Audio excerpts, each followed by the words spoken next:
दोस्तों पापनगर जी नई अपडेट में तव्हां सभिनी पहिरीं प्यारनि खे ख़ुशि आमदीद। अॼु जी अपडेट आहे सोप सीरियल पापनगर। जी हाँ दोस्तों, पापनगर जा अचण वारा एपिसोड धमाकेदार सनसनीखेज़ थियण वारा आहिनि। हलूं था अपडेट जी तरफ़। उन खां पहिरियां उदासी टेक यूट्यूब चैनल खे दोस्तों अगरि सब्सक्राइब नाहे कयो तव्हां त महिरबानी करे इनखे सब्सक्राइब लाइक शेयर कंदा।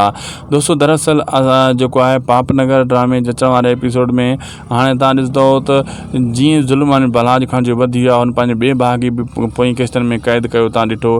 हाणे जेको आहे हेॾां वरी साईं मतिलबु शेर दिल वारा बि पंहिंजी कोशिश में आहिनि त इन खे पूरो कयूं बलाज खे, ऐं होॾो मल्हार बि पंहिंजी कोशिश में आहे, गुस्से में आहे। ऐं तमामु जल्द जेको आहे बलाज खान जा ॾींहं ॻणिया वेंदा ऐं बलाज खान खे पटड़ी तां लाहियो वेंदो। ऐं बलाज खान जा जेका ज़ुल्म जी इंतिहा वधी चुकी आहे ऐं बलाज खान कंहिं बि रिश्ते खे माफ़ु करण वारो में आहे कान, उहो ॿिए सां कहिड़ी रिआत कंदो। अहिड़े हिसाब सां जेको आहे हाणे ॿिनि खे जीअं जीअं ख़बर पवंदी त बलाज खान ॿिए भाउ खे बि क़ैद कयो आहे, हिकिड़े खे मारे छॾियईं। पोइ जेको आहे न दोस्तों गुस्सो अञा वधंदो ऐं सभिनी माण्हुनि में जंहिंजा जेका उते क़ैद थियल आहिनि उन्हनि जे लाइ रोशनी जे लाइ ऐं ज़बरदस्त सीन अचण वारा आहिनि। हाणे असांखे ॾींदा इजाज़त। उदासी टेक यूट्यूब चैनल खे ज़रूरु सब्सक्राइब लाइक शेयर कंदा।